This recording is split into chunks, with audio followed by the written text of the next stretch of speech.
Hey guys, welcome to our channel, and in this video I'm going to talk about how you can actually convert your Paylater money to your Gcash. So first you have to log into your TikTok account and simply click on your profile icon at the bottom right corner. Then you have to simply click on this three horizontal line button at the top right corner. From here you will find a pop-up section where you can find this settings and privacy option.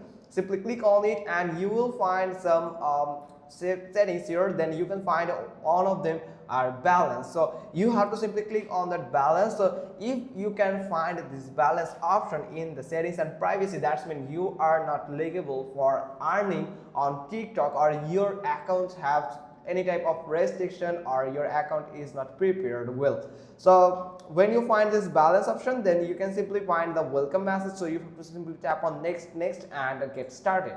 When you tap on it, and you can find this where you can find your TikTok coins that can actually convertible into real money, or in live period you can find your original and live money that you can actually cash out from your TikTok account. So if you have any Paylater money on your live period, that you have used that Paylater money for purchase a product and you have sold it with a profit, then you can find that money in this section and you can actually cash out it to your Gcash as a payment method. Like usually you cash out that money from the TikTok. So you have to enter the credential of your Gcash account and make sure that you have entered the correct initials, and you can get your money converted, pay later money converted into your Gcash. Hope you got this. If so, then give us a thumbs up, leave a comment below, and thanks for watching. Till next time.